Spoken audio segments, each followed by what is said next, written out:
Saya ambil contoh sederhana Bapak Ibu.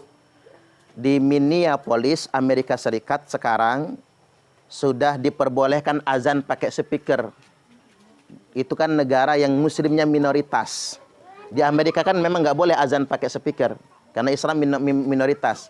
Nah, kota besar pertama di sana yang membolehkan azan pakai speaker. Dan itu suara bulat diputuskan, nggak ada yang menentang. Artinya kita sebagai orang muslim bahagia.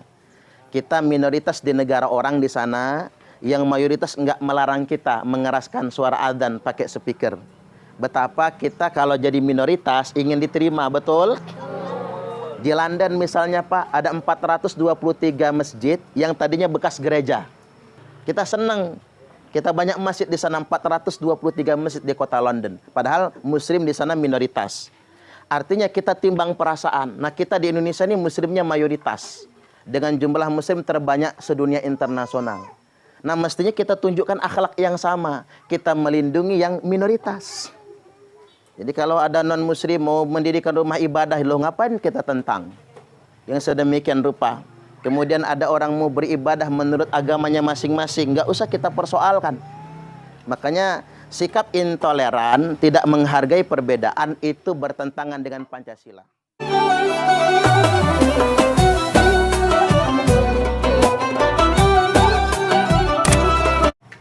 Tabi pun. Yang terhormat Bapak Haji Arianto Suparno, beliau mau belusuk ke Kampung Kunci.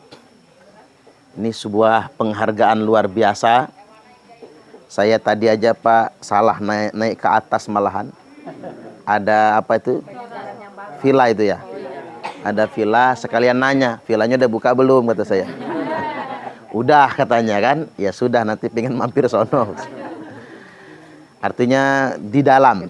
Saya pernah ceramah di sini, mungkin di depan. Saya sudah agak lupa. Di masjidnya mungkin Umbul Kunci depan ya. Di Umbul Kuncinya. Artinya Pak Suparno bela-belain datang ke Kampung Kunci. Artinya beliau ingin dekat dengan Bapak Ibu semua. Maka kita doakan Pak Suparno sehat. Tugasnya mudah. Nggak ditangkap KPK. Itu penting itu. Karena wali kota Bandung ditangkap KPK. Jadi lebaran di penjara nantinya. Beliau senantiasa amanah, membela kepentingan rakyat. 2024 nanti nyalon lagi dan terpilih kembali. Amin. Ya Bapak Ibu lah yang milih nantinya. Kan begitu. Selanjutnya yang saya hormati narasumber pertama, yakni Bapak AKP Purnawirawan A. Basridina. Beliau paman saya. Beliau selain pensiunan Polri juga adalah advokat, pengacara. Jadi kalau ada ibu-ibu ya sharing di jitak lakinya, konsultasi aja sama beliau. Nanti dibantu. Walaupun gratis malahan. Walaupun kata beliau, tak semua masalah itu harus diselesaikan dengan penjara. Betul nggak?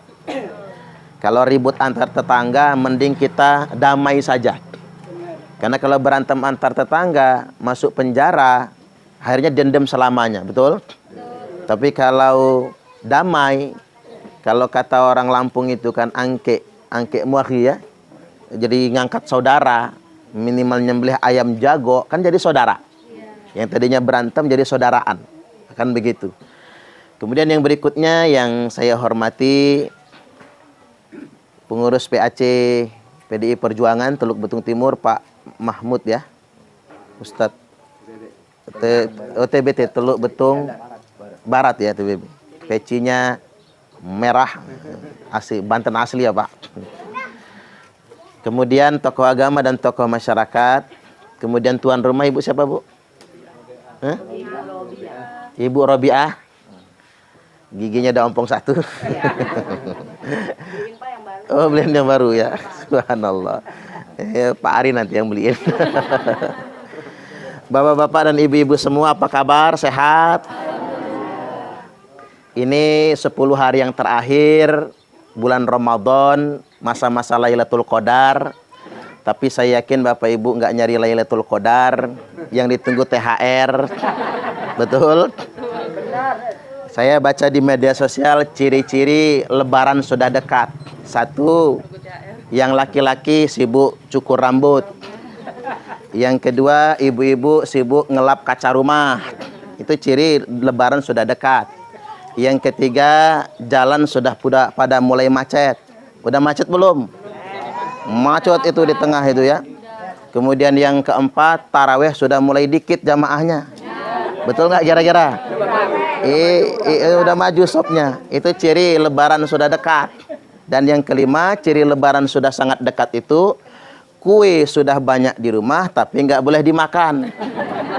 Kecuali yang mutung katanya. Nah, ini ciri lebaran sudah dekat. Pengalaman ya Pak Ustadz? Ya pengalaman soalnya.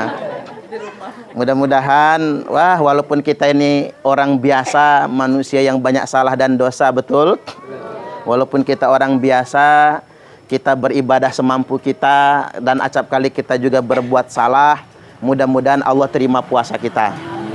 Dan Allah ampuni semua dosa-dosa kita. Allahumma amin. Yang berikutnya pada kesempatan kali ini saya hendak menyampaikan implementasi sederhana nilai-nilai Pancasila. Yang pertama dari sila ketuhanan yang Maha Esa. Kita ini semua wajib bertuhan, betul? Kita sebagai bangsa Indonesia sesuai dengan ideologi Pancasila, kita semua wajib bertuhan. Walaupun kita wajib bertuhan, tapi kita tidak boleh memaksakan agama. La ikraha fiddin, tidak ada paksaan dalam memeluk agama. Kita bangsa yang berbineka tunggal ika, berbeda-beda namun tetap satu jua. Ada perbedaan agama, kita toleransi. Saya ambil contoh sederhana Bapak Ibu. Di Minneapolis, Amerika Serikat sekarang sudah diperbolehkan azan pakai speaker. Itu kan negara yang muslimnya minoritas. Di Amerika kan memang nggak boleh azan pakai speaker karena Islam minoritas. Nah, kota besar pertama di sana yang membolehkan azan pakai speaker. Dan itu suara bulat diputuskan, nggak ada yang menentang. Artinya kita sebagai orang muslim bahagia. Kita minoritas di negara orang di sana, yang mayoritas nggak melarang kita mengeraskan suara azan pakai speaker. Betapa kita kalau jadi minoritas ingin diterima, betul? Di London misalnya Pak, ada 423 masjid yang tadinya bekas gereja. Jadi gereja habis jamaahnya. Karena kan di sana masyarakat kapitalis dan liberalis ya. Banyak orang kadang-kadang nggak tahu agamanya apa. Nah, karena sudah kosong jamaahnya dijual jadi masjid. Kita senang. Kita banyak masjid di sana, 423 masjid di kota London. Padahal muslim di sana minoritas. Artinya kita timbang perasaan. Nah, kita di Indonesia ini muslimnya mayoritas. Dengan jumlah muslim terbanyak sedunia internasional. Nah, mestinya kita tunjukkan akhlak yang sama. Kita melindungi yang minoritas. Jadi kalau ada non-muslim mau mendirikan rumah ibadah, loh ngapain kita tentang? Yang sedemikian rupa. Kemudian ada orang mau beribadah menurut agamanya masing-masing, nggak usah kita persoalkan. Makanya sikap intoleran, tidak menghargai perbedaan, itu bertentangan dengan Pancasila. Kita sesama Islam saja, kan ada Islam itu yang ekstrim kan? Ekstrim, orang pang-pang nak cenah. Dia paling pintar dewek, dia paling soleh dewek, dia yang paling suci dewek. Kan ada yang sedemikian rupa. Pokoknya yang beda sama dia bid'ah, yang beda sama dia kafir. Nah, ini nggak bagus. Kita harus mengembangkan sikap toleransi, menghargai perbedaan. Kita ini begini, nggak mungkin kita ini sama, betul nggak Bapak Ibu? Kita di sini berbeda, coba. Nggak ada satupun yang wajahnya sama persis. Orang kembar aja ada bedanya kan? Karena kita ini berbeda, hargai perbedaan. Jangan pernah mau memaksakan apa pendapat kita, apa keyakinan kita. Ibarat kita hidup bertetangga. Nggak usah ngopeni rumah tangga orang. Setuju nggak kira-kira? Openi rumah tangga kita sendiri. Saya ini nyemes yang kemarin suka ngomongin Lesti Kejora sama Rizky Bilar. Ngapa lah gegerin orang? Mereka pengen rujuk lagi. Bagus, betul nggak kira-kira? Bagus itu. Kita ini ngopeni rumah tangga kita sendiri. Jangan ngurusin rumah tangga orang. Makanya ada pepatah orang di pasar. Laki-laki Pak, yang rajin mencium istrinya relatif lebih panjang umur dibandingkan dengan laki-laki yang mencium istri tetangganya. Setuju nggak kira-kira? Ya jajal kalau nggak percaya, dibacok orang kita. Ini nilai-nilai Pancasila yang pertama. Kita semua wajib bertuhan, tapi kalau urusan beragama kita masing-masing. Lakum dinukum waliyadin. Lana a'maluna walakum a'malukum. Biarkan perbedaan itu ada. Kemudian yang kedua, sila kemanusiaan yang adil dan beradab. Jadi kita ini harus beretika. Yang merusak kemanusiaan dan merusak etika adab umat manusia itu penyakit hati, yakni iri dan dengki. Kakak beradik kandung musuhan gara-gara iri dengki. Tetanggaan nggak setegoran gara-gara iri dengki. Masyarakat nggak rukun gara-gara iri dengki. Orang kehilangan etika, orang kehilangan adabnya. Memang penyakit iri dengki itu penyakit manusia. Makanya ciri orang baik, kalau Bapak Ibu pengen tahu ciri orang baik, senang melihat orang lain senang, ikut susah kalau melihat orang lain susah.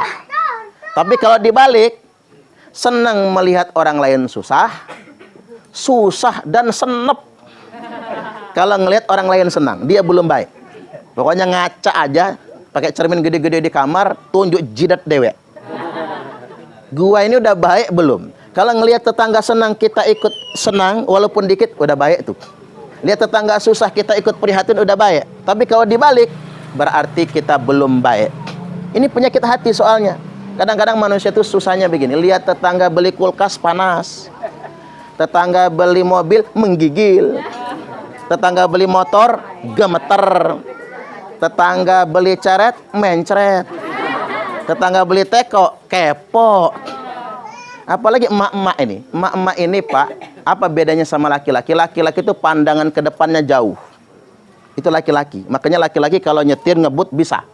Nggak takut. Tapi pandangan ke sampingnya kurang. Makanya laki-laki mudah senggolan. Udah senggolan berantem. Nah, makanya jangan suka tawuran anak muda. Karena itu kelemahan laki-laki itu memang dia suka susah melihat yang di samping. Tapi lurus ke pandangan ke depan. Tapi emak-emak pandangan ke depan pendek. Maka kalau diajak ngebut dia takut, tutup mata.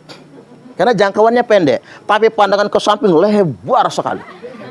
Makanya emak-emak ini tanpa harus noleh, tahu betul teman di sampingnya nambah cincin, nambah gelang, kan gitu. Kemarin pasaan cincinnya baru 1, kok udah 3. Jangan-jangan ngutang tuh, pikiran kemana-mana tuh. Jadi kita berusaha mengamalkan sila yang kedua, kita beretika dan beradab, menjunjung nilai-nilai kemanusiaan dengan cara apa? Mencegah iri dan dengki. Kemudian yang berikutnya, sila yang ketiga, persatuan Indonesia.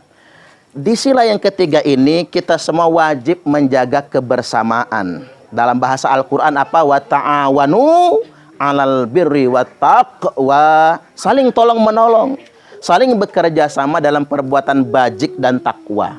Urusan di masyarakat kita itu bisa mudah kalau kita gotong royong, betul? Makanya kita ini bangsa gotong royong, Pak. Bangun masjid gotong royong, memperbaiki selokan gotong royong. Kita punya rukun kematian, itu namanya gotong royong. Orang Indonesia itu hebat. Punya rukun kematian. Buat apa? Kalau yang mati orang nggak mampu. Kemudian kita sumbangan. Di sini ada rukun kematian. Ada. Sumbangannya berapa? 10.000. Setahun nunggak tapi. Oh, nggak nunggak ya. Kalau diambil setoran rukun kematian, nyetor. Karena ngapa? Itu pengamalan sila yang ketiga, kebersamaan kita semua. Ini mah enggak, pengurus rukun kematian udah capek-capek keliling, bukannya dikasih malah ngomel. Saya ini nyetor terus tapi nggak pernah dapat giliran. Ya minta kalau mau, disikat sama malaikat nantinya. Persatuan Indonesia, makanya kita kenal istilah dari Ki Hajar Dewantoro apa? Ing ngarsa suntulodo, ing madya mangun kersa, tuturi handayani. Tuturi handayani sing ngentut mburi, sing ngarep diarani. Itu pola setannya. Itu diplesetkan zaman sekarang. Ing ngarsa numpuk bondo. Orang zaman sekarang mikirnya apa? Harta dan harta. Orang kejam gara-gara memburu harta. Ing madya mangan konco, temen dimakan. Tuturing golek rai, cari muka. Menjegal kawan seiring, sikut kiri kanan, menggunting dalam lipatan, menjadi bara dalam sekam, menjadi duri dalam daging. Jangan sampai kita jaga persatuan, kita jaga kebersamaan. Yadullah ma'al jamaah, pertolongan Allah bersama orang-orang yang menjaga persatuan. Dalam konteks bernegara kita, makanya Nabi menyampaikan nanti di akhir zaman banyak firqah-firqah, banyak ormas-ormas, banyak aliran, banyak kelompok-kelompok. Cuman ada satu firqatun najiyah. Cuman ada satu kelompok yang paling selamat. Apa itu? Wahyal jamaah, yakni yang setia negara. Jadi kita hindari ajaran-ajaran yang pengen memecah belah anak bangsa. Kita hindari ajaran-ajaran yang mengajak kita melawan negara. Karena aliran yang benar, paham yang benar adalah yang menjaga negaranya sendiri. 3. Yang keempat, kerakyatan yang dipimpin oleh hikmat, kebijaksanaan dalam permusyawaratan, perwakilan. Artinya memang begini, kalau dalam bahasa Al-Quran itu begini, wa amruhum syura bainahum. Musyawarah itu otoritas tertinggi. Makanya perbedaan itu wajar. Banyak pendapat itu wajar, tapi yang tertinggi adalah musyawarah. Dan ingat, kalaupun terjadi perbedaan, jangan memaksakan pendapat. Betul nggak kira-kira? Zaman sekarang ini banyak Bapak Ibu orang memaksakan pendapat. Sampai kejadian kemarin di Sumatera Barat ya, di pesisir selatan. Orang habis taraweh ngaku beragama, pakai peci, pakai jubah, kan begitu? Kemudian datang ke sebuah karaoke. Saya bukan membenarkan tempat karaoke-nya. Cuman caranya yang salah. Ada 2 wanita dituduh sebagai pemandu lagu, ternyata pengunjung di sana. Oke, dalam tanda kutip entah dia salah entah benar di sana. Cuman digeret ke laut, diceburkan ke laut, ditelanjangi. Si perempuan 2 itu. Oleh orang-orang yang merasa malaikat. Seakan-akan sudah ngapling surga. Jangan-jangan ngaku panitia surga tuh mereka. Kan begitu ya. Ini tindakan yang betul-betul bertentangan dengan moral agama. Bertentangan dengan ajaran Islam. Enggak begitu cara akhlak Islami. Enggak begitu cara orang yang berpancasila. Itu cara-cara yang sangat tidak bermartabat. Wong Nabi aja cerita. Apa kata Nabi? Ini hadis Sahih Bukhari Muslim loh. Ada pelacur. Seumur hidupnya melacur aja. Bahasa Arabnya jobong. Bahasa Arab nangendi kali ya. Jadi ngejobong aja kerjaannya. Suatu hari si jobong aus. Kemudian mampir ke sebuah sumur. Pengen minum. Di samping sumur ada anjing menggelepar kehausan.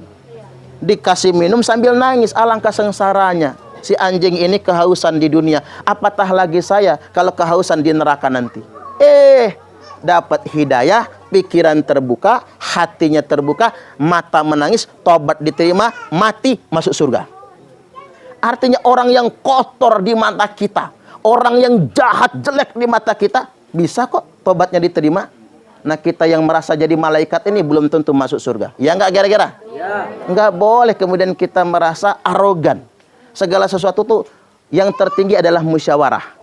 Panglima dalam negara demokrasi adalah hukum. Enggak boleh kita berbuat main hakim sendiri. Makanya saya jadi teringat kisah Gusmi. Gusmi itu wali, ulama terkemuka, keluarga besar Pondok Pesantren Ploso Kediri. Al-Maghfurlah, beliau sudah wafat meninggal dunia. Semoga beliau dimuliakan oleh Allah Subhanahu wa taala. Amin.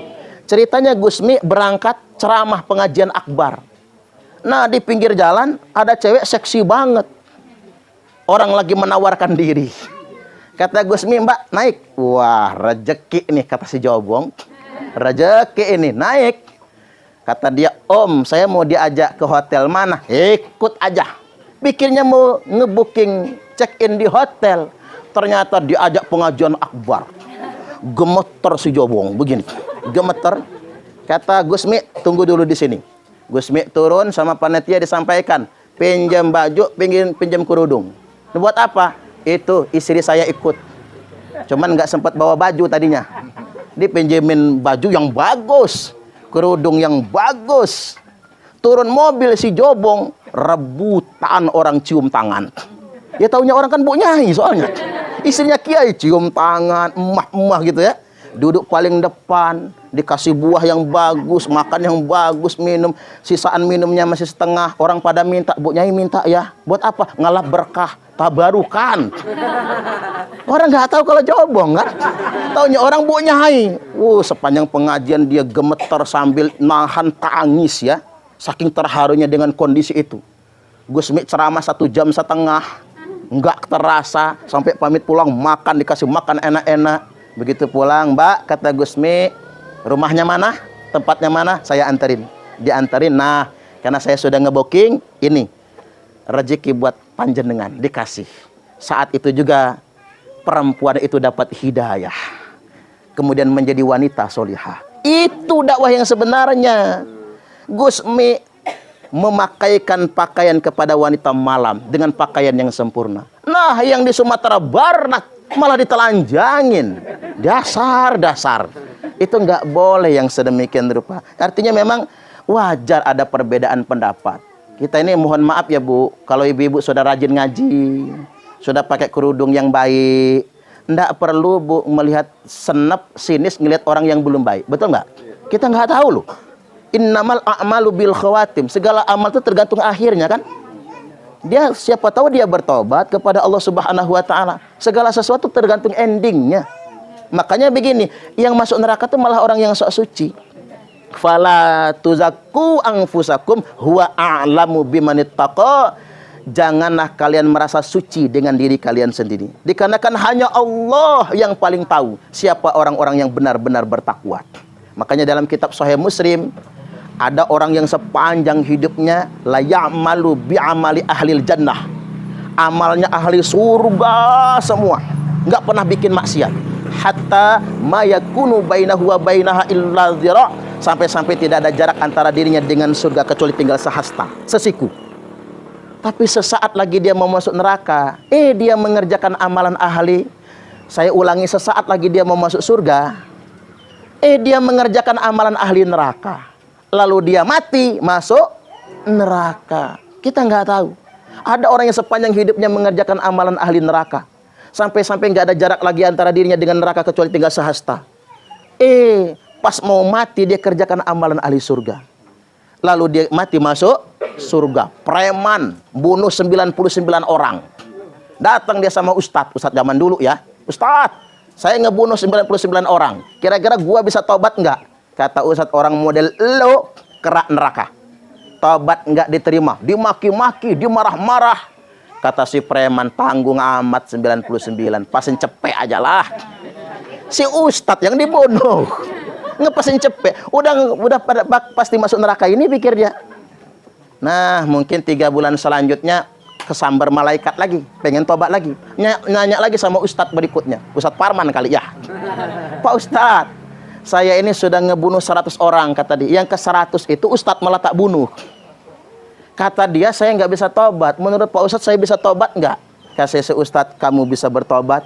Tobatmu diterima oleh Allah Ta'ala. Tapi kamu jangan tinggal di kampung kunci, kata dia. Kamu harus pergi jauh ke sana, ke selatan. Kayak Sun Gokong ceritanya dia. Kayak Sun Gokong. Pergi kamu ke selatan, ke sana selatan ya. Pergi ke selatan, nanti kamu akan ketemu orang soleh di sana dan bisa membantumu menjadi orang baik. Dalam perjalanan belum nyampe, mati. Malaikat rebutan. Malaikat rahmat datang. Kata si rahmat, gua yang bawa. Orang ini udah tobat. Kata si adab, enak aja. Ini orang belum pernah sholat, belum pernah puasa, kerjaannya maksiat, belum pernah taat, masuk neraka. Malaikat Jibril mendamaikan. Didamaikan 2 malaikat ini, kita ukur aja kata malaikat. Kalau lebih dekat dengan kota dituju, dia masuk surga. Kalau lebih dekat dengan kota yang dia tinggalkan, berarti tobatnya belum diterima. Ukur ternyata sejengkal. Lebih dekat dengan kota yang dituju. Dibawa malaikat rahmat masuk surga. Belum pernah sholat loh orang ini. Belum pernah puasa. Tapi komitmennya untuk taubat. Makanya kita nggak boleh underestimate dengan siapapun. Karena kita nggak tahu nasibnya di sisi Allah Ta'ala. Setuju nggak kira-kira? Nah, sekarang yang terakhir saya setuju. Yang kelima, keadilan sosial bagi seluruh rakyat Indonesia. Pada implementasinya pada masyarakat kita, orang itu status sosial dan ekonominya nggak mungkin sama. Betul nggak Bapak Ibu? Pak A.R. Suparno sugih bukan karena jadi anggota dewan, tapi karena manajer Chandra tadinya. Jualan kan, dagang. Ya beda dong rezekinya sama yang bukan manajer Chandra kan. Yang kebunnya 10 hektar beda dengan yang nggak punya kebun. Artinya memang kita nggak mungkin sama. Tapi bicara tentang aspek keadilan sosial itu bukan menyamakan. Tapi keadilan sosial itu adalah saling membantu satu sama lain. Karena mengapa nilai-nilai yang bertentangan dengan sila kelima ini adalah pelit. Ada nggak sih orang pelit itu? Ada nggak orang pelit? Mana orangnya? Kalau di sini medit, pelit, ya, kedekut, itu bertentangan dengan nilai-nilai keadilan sosial. Soalnya begini Bapak Ibu, kadang-kadang orang kampung itu lebih dermawan dari orang kota. Orang kampung Bapak Ibu rumah gede, kan begitu, motor butut, mobil kagak punya, TV tabung hitam putih itu ya. Jadi sekedar untuk hiburan saja Bapak Ibu, tapi dermawan. Saudara dari kota datang, gupek orang kampung mah, manjat kelapa, bikin santan ketebak nih. Manjat nangka, sayur gori nih. Ngambil lalapan, petek, jengkol, jaling. Belum lagi kemudian nyari, nangkep ayam. Ayam dipancing-pancing pakai jagung, gak dapet. Dibedel akhirnya. Dapat.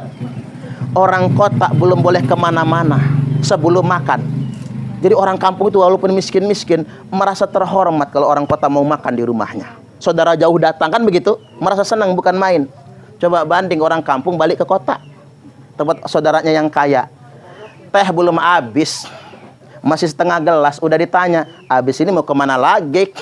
Dasar orang kaya nih. Ngapa pelit? Ngapa pelit? Banyak cicilan, rumah nyicil, mobil nyicil, motor nyicil, kulkas nyicil, sprint bed nyicil, kursi nyicil, seragam pengajian nyicil, mana nggak lunas-lunas. Itu yang bikin dia pelit, hilang sosialnya, hilang kebersamaannya. Makanya Bapak Ibu saya ingatkan, nah, betul kan, sepakat. Saya ingatkan, hidup jangan banyak cicilan. Setuju nggak kira-kira? Karena kalau kata dokter, penyebab penyakit bukan makanan, maka jangan terlalu banyak pantangan. Tapi penyebab penyakit itu pikiran. Dan pikiran yang paling menekan adalah cicilan. Nah, barik. Cocok. Dendam banget kayaknya ya. Terakhir saya sampaikan begini, yuk kita ini saling membantu dengan sesama, membantu dengan tetangga. Percayalah Bapak Ibu, kalau ada tetangga nggak kebeli beras, kita bantu, kita nggak akan miskin kok. Nanti Allah tambah rezeki kita. Ini penting sekali, karena begini, sesuap nasi yang engkau berikan kepada orang yang lapar, itu lebih baik daripada membangun 1000 masjid jami'. Orang kaya bolak-balik umroh dengan alasan rindu rumah Allah. Padahal Allah lebih rindu dengan orang kaya yang berbagi dengan fakir miskin. Setuju nggak kira-kira? Yuk kita peduli dengan sesama. Wallahu fi aunil abdi ma kana al abdu fi auni akhihi. Allah senantiasa menolong hambanya selama hambanya mau menolong saudaranya sendiri. Itu saja dari saya, kurang lebihnya mohon maaf, dan kepada Allah Ta'ala mohon ampun. Wallahul muwafiq ila aqwamit thariq. Wassalamualaikum warahmatullahi wabarakatuh.